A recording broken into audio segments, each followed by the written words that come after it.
Hello जी, नमस्कार। Rura biology classes में आपका स्वागत है। बच्चों, आज मैं कक्षा 12 विषय जीव विज्ञान अध्याय पहला, जिसका नाम है पुष्पी पादपों में लैंगिक जनन, के बारे में जानकारी प्राप्त करेंगे। देखिए, जो ये अध्याय है, इस अध्याय से यूपी बोर्ड में हिंदी मीडियम में जो उत्तर प्रदेश बोर्ड है उसमें इससे 14 अंक पूछे जाते हैं। तो इस प्रकार से हम पहला अध्याय है पुष्पी पादपों में लैंगिक जनन, इसका अध्ययन करेंगे और इसके सभी जननांगों के बारे में विस्तार पूर्वक क्रमबद्ध तरीके से जानकारी करेंगे। जैसे कि आपको मालूम है कि जो हमारा पुष्प है वह पुष्प कई चक्रों से मिलकर बना होता है। तो मैं यहाँ पर शुरू करेंगे आपका अध्याय एक, जिसका नाम है पुष्पी पादपों में लैंगिक जनन।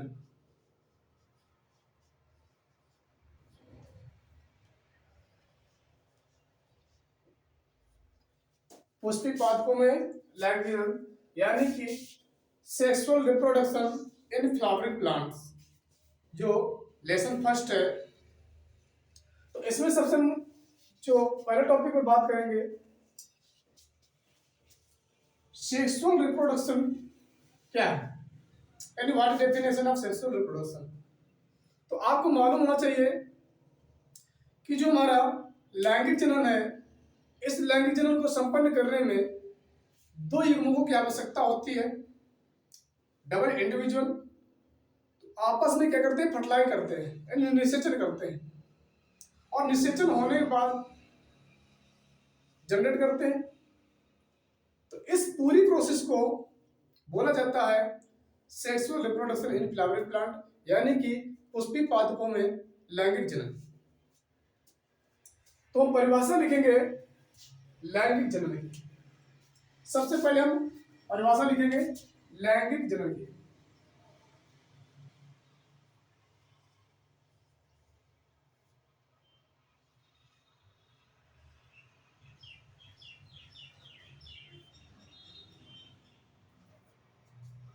तो लिखेंगे हम कि जनन की वह क्रिया, जनन की वह क्रिया जिसमें दो विपरीत लक्षण वाले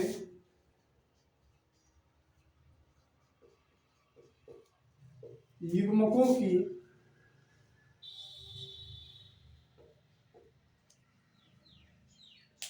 आवश्यकता होती है। आवश्यकता होती है मतलब कि जो इसमें दो युग्मक हैं वह दोनों युग्मक कैसे होंगे, विपरीत लक्षण वाले। कहने का मतलब इसका यह है कि एक होगा आपका नर युग्मक और दूसरा होगा मादा युग्मक, यानी मेल गैमेट्स और फीमेल गैमेट्स।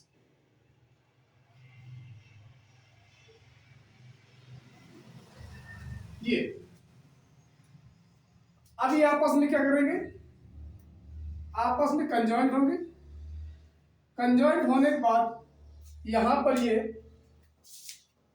फर्टिलाइज्ड होंगे, यानी निषेचित होंगे, और निषेचित होने के पश्चात एक नए एम्ब्रियो को डेवलप करेंगे, यानी नया भ्रूण विकसित करेंगे। तो इस प्रकार की जो पूरी की प्रोसेस है, उस प्रोसेस को हम क्रमबद्ध तरीके से जानकारी करेंगे।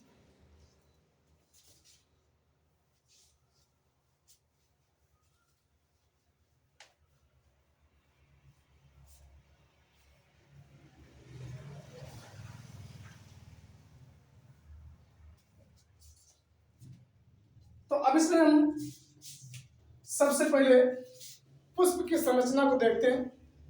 कि जो पुष्प होता है उस पुष्प में कुल कितने चक्र हैं और कौन सा चक्र किस कार्य का प्रतिनिधित्व करता है।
अब ये आपको जो पुष्प संरचना है, इस पुष्प में कुल 4 चक्र है। जो इसमें पहला चक्र है उस चक्र को बोला जाता है बाह्यदल पुंज। बाह्यदल पुंज। फिर इसके बाद दल पुंज,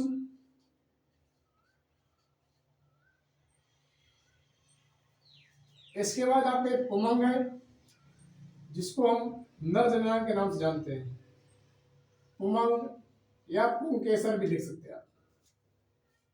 और ये जो संरचना है, यह संरचना है पराग कोश की, पराग कोश। और ये जो संरचना है इसको बोला जाता है अंडाशय।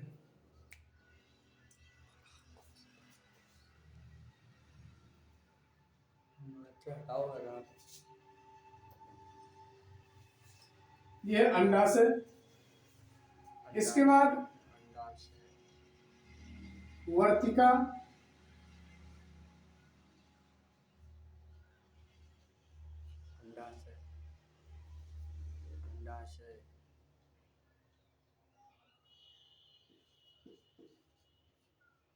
और ये है वर्तिकाग्र।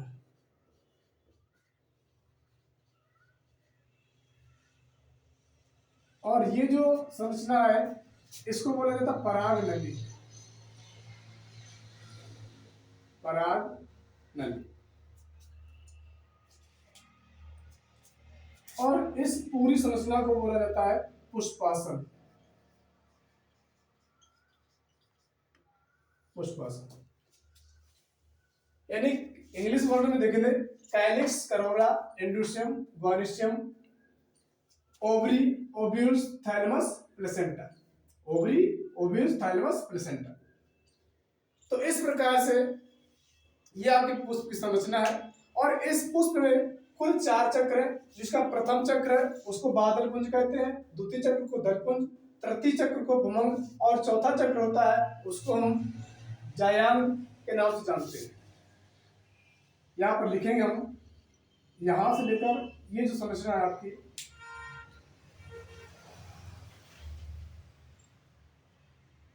इस संरचना को बोला जाता है जायांग।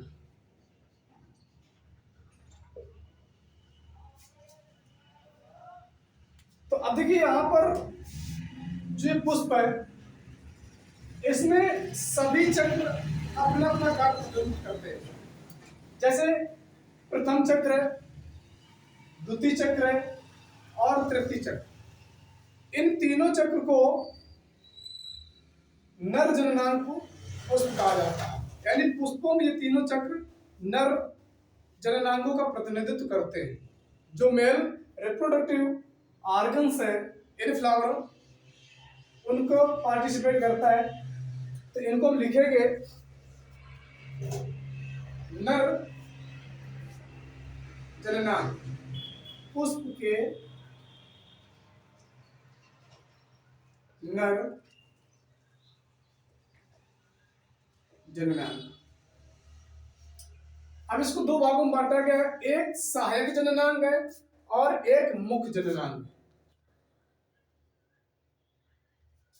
एक सहायक जननांग है और दूसरा मुख्य जननांग है। तो यहां पर हम दोनों को अलग अलग लिख रहे हैं। एक पार्ट में ये दे रहे हैं पुष्प के सहायक जननांग, सहायक जननांग, और दूसरे पार्ट में डिवाइड कर दिया इसको हमने पुष्प के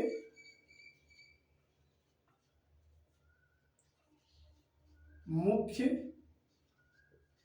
जननांग। पहला लिखेंगे सहायक में बाह्य पुंज, दल पुंज। दूसरा है आपका दल पुंज। तीसरा इसमें आपका है, तीसरा आपका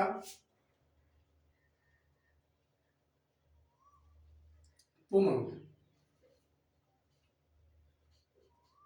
उसी प्रकार से मुख्य जननांग में पुमंग आता है और दोनों में भाग लेता है पुमंग।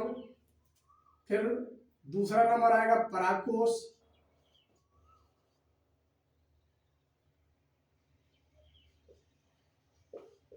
परागकोश। तीसरा नंबर आएगा परागकण। इस प्रकार से ये पुष्प के नर जननांग है और इसी प्रकार से पुष्प के मादा जननांगों का वर्णन अगली क्लास में किया जाएगा, जिसको मादा जननांगों के नाम से जाना जाता है। अब इनके और जो अगली क्लास होगी उसमें इनके सभी कार्य बताए जाएंगे, जैसे बादल पुंज का कार्य क्या है और किस रंग के होते हैं सभी पौधों में, और दलपुंज का कार्य क्या है, ये किस रंग के होते हैं सभी पौधों में, उनका कार्य क्या है। तो इस प्रकार से क्रमबद्ध तरीके से हम स्टेप बाय स्टेप सभी फ्लावर ऑर्गन्स का स्टडी करेंगे। So thanks, best of luck.